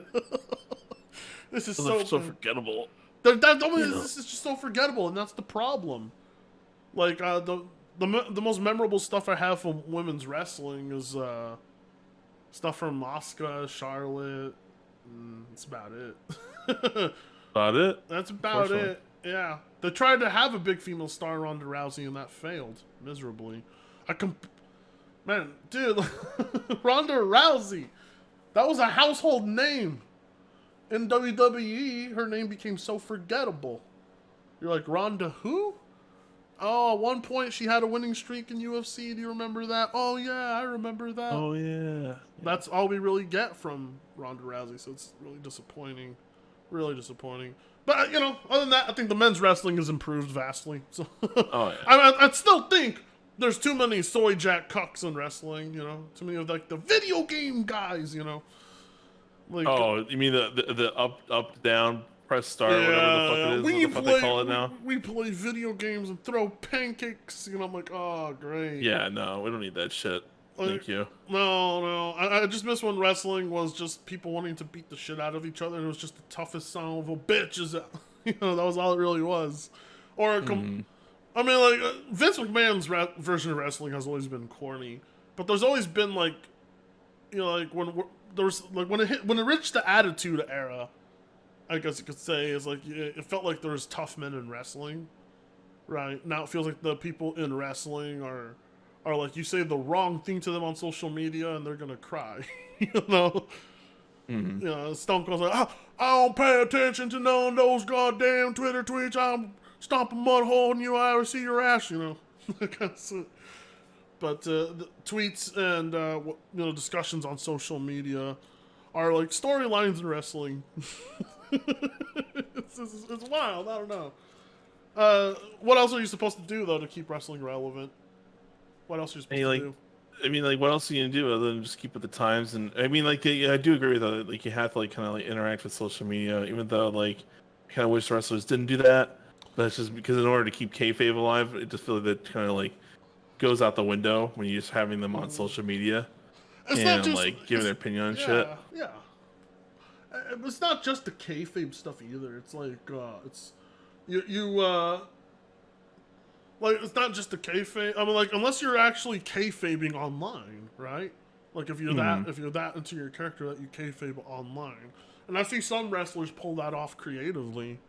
Bobby Lashley has done it in some creative ways, but like the majority of the time, it's like, you know, like that Ricky Gervais clip where he's like, just come on stage, accept your award, and shut the fuck up, you know? Right. That's like, fucking, be on social media to just post about, oh, you know, I did this cool thing as a wrestler or whatever. Just make your post and shut the fuck up, you know? But a lot of these, like, wrestlers just post stuff that involves, you know, being activists, or, you know, they're trying to fucking lecture other people on the internet. I'm like, oh, great. Here we go. The wrestlers are trying to... the wrestlers think they are one of us. It's great. It's so great to watch. Anyway, I don't have much else to say. I think that's it. We've covered a lot. We did damn near everything you could think of. Yeah, no, there's some bits I gotta edit out here and there for this one, but other than that, no. I mean, wrestling is going to have a lot to talk about come at the Rumble. When is the Rumble, Delta? That is at the end of this month, I believe. It is on the 28th. On the fucking 28th. Awesome. Can't wait. I honestly can't wait. Are you gonna be watching, or are you working that night? I will probably be asking. I actually might just request. Hey, you know what? Hang on. Let me check my schedule one more time. I'm sorry. I will probably use a vacation week and go away because I'm supposed to be moving. I will be moving to Florida and everything. So I'm gonna be tied up for the next couple of weeks, unfortunately. So that's what I also should probably address as well, in case everyone was wondering where the hell I'm at. I will be moving in the next couple of weeks. I should be able to attend the Royal Rumble, but I might not be able to record that weekend. Yeah, so, no, we'll have like a Monday guest star on some of those. So yeah, he can give him and his wife have their own opinions on the world of wrestling. But from where they live in Puerto Rico, they also get to tune into lucha libre stuff within their town, their local city. They get to see it in person, and that is really cool. The whole lucha libre underground scene. That's awesome. I mean, honestly, I would personally love to watch wrestling in any shape or form out there, but it's a lot more popular in the East than it is here in the West. So if you go to the East, you'll run into a lot more like underground indie promotions and things like that. But over here, like wrestling has to basically be like, it's a spectacle for the most part, but it's not a big. It's like, you know, they're not really filling like high school gyms with like wrestling promotions here, like, because that's where a lot of indie companies start, right? They're like, oh, you know, here's West Coast wrestling. We host in like high schools, and sometimes it's not like how it was like back when it was territory. There you go. Then, you could have made it that way, because I remember like I watched the movie recently, Iron Claw, recently. Oh, dude, I want to. Von Erichs. Well, how was that, by the way? It's very good. It's just very fucking sad, depressing. I know, but is the Rock's and MJF in that one, or? I don't know if The Rock was in there. I did see MJF. He's wearing like a white rig. Wearing a white wig. You wouldn't even recognize him at first until he started to flex and stick his tongue out like he usually does when he's in the ring. That's why I noticed, like, oh, it's MJF. Like, he's only there for like a brief segment in the ring. I was like, that's it, because like they use the wrestlers actually in the ring, and that's it. Like, they have actors that, like, whoever played Ric Flair was god awful. Didn't even have the woos down right. It was terrible. I was like cringing in my seat the entire time during his entire segment when he was talking, and then trying to play it up like some real serious shit. And I'm just sitting there like just cringing in my seat, like, this does not sound like Ric Flair at all. It doesn't even get the woo down right. How do you fuck up a woo? I gotta watch this movie. I'll tell you what. I'll tell you what. I'm gonna watch it, and then we can record an episode being a review of the movie. Sure. Because it's wrestling related, so we can actually do it. It is wrestling. Yeah. And it's I didn't know there was a big theatrical wrestling movie out. Yeah, it's I'm a wrestling fan and I didn't know this. What's wrong with me? It was quite a big crowd actually there when I went and saw it. Really? The Von Erichs are from Texas anyway, so of course they're gonna have a pretty big crowd when I went and saw it. I'm surprised to see the Von Erichs get this kind of treatment, because like they're such a, like, unless you're like a mark, You ain't gonna know who the fuck the Von Erichs are. You know? Well, I mean, like that. It's like, especially if you compare, like, go watch like the episode of the Von Erichs on YouTube for the Dark Side of the Ring and compare it to the movie. It's like there is some differences in the movie versus the actual shit that went down. I think the only thing from what I was told, I saw this in the comments or something like that on the Von Erichs episode, is saying like, Eric, like, yeah, Von Erich, the one remaining Von Erich was like, yeah, just like make sure like that they depicted how much I did care about my brothers at the end of the day, and I love them to death. And then I do that comes across quite well throughout the whole movie. So, oh yeah, nah, man, but you know the whole suicide shit. That man, I don't know how. Oh, it's just not just that. Just like do they cover that? Fortunate, yeah, it's like suicide. They cover that in the film. That yeah, they do. Oh wow.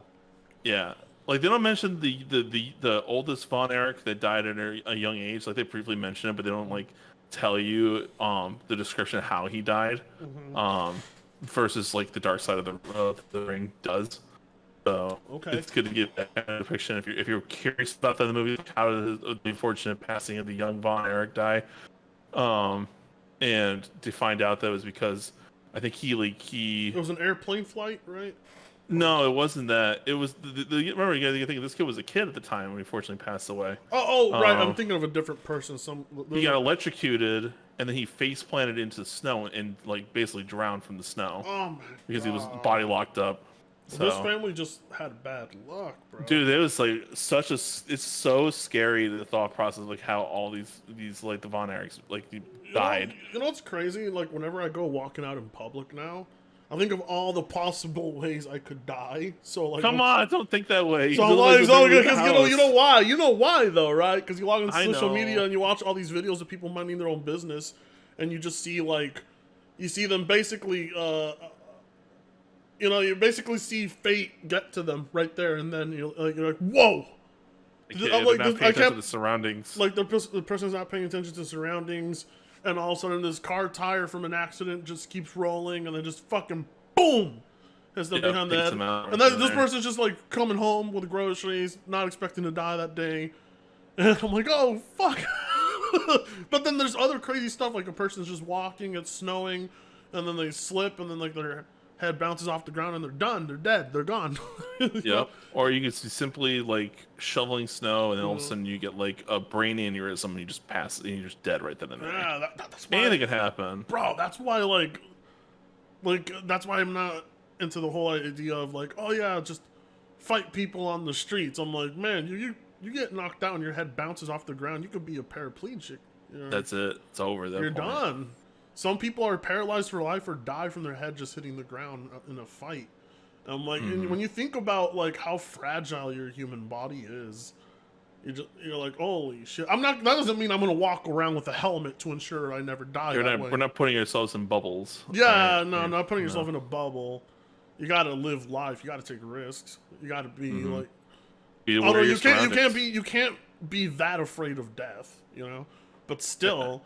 Like, when I go walking out, I'm like, I think of all these possibilities. I'm like, wow. Because like, I've seen so many ways people just mind their own business and still die in these clips. And I'm like, God damn, life is unfair.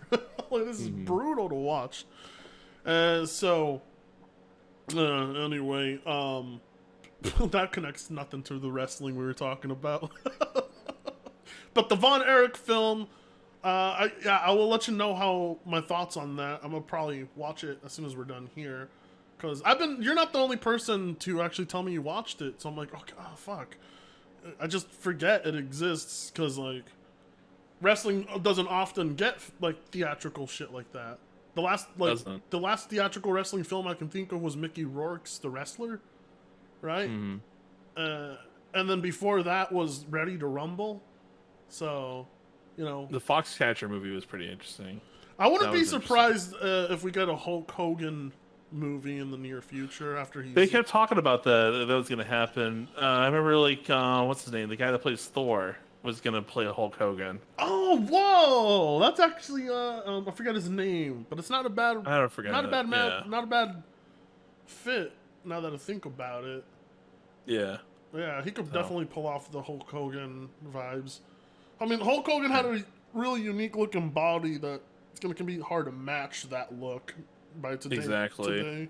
So the way, and that's all gonna matter in how he moves in the ring. So like, if his body type isn't right and he's moving in the ring, it's like it's not gonna look like Hogan, you know. You're gonna have you're gonna have to use some CGI here to pull it off, right? But I would definitely like to see like a Hulk Hogan life told through a film kind of style, right? You know, Yeah. I mean, like, what big wrestlers out there big wrestlers out there can you think of that deserve something like that more? Really? That's a good question. I guess Eddie Guerrero would be a one I would think of top choice for me. And I think yeah, an Eddie Guerrero biopic film would be really interesting to watch. An Andre the Giant one would be pretty good. Andre the Giant would be good, but I think like that's just kind of hard to get someone to play as Andre the Giant. No, you're gonna have to casting. Special effects are necessary. Well, apparently, McMahon still cries thinking about Andre the Giant. So yeah. Anyways, I think we're gonna wrap it up. We're reaching the 2-hour mark. We had a lot to talk about. Now I want to go watch that movie. So, everybody, thank you for tuning into this episode. You know, we're gonna have more out for you. We're gonna actually have that review for, what was it called again? Iron Claw. Iron Claw. So we're gonna have a review out for Iron Claw later this week. Be on the lookout for it. You know, keep us, you know, in your notifications. Don't forget about us, because we don't forget about you. Right, Exactly. Delta? That's Yeah, right. Yeah, that's right. Delta keeping us on track too. Yes, sir. He's like Delta's like, I am the one that runs this bitch. All right, everybody. Peace out. Have a good one. Bye-bye.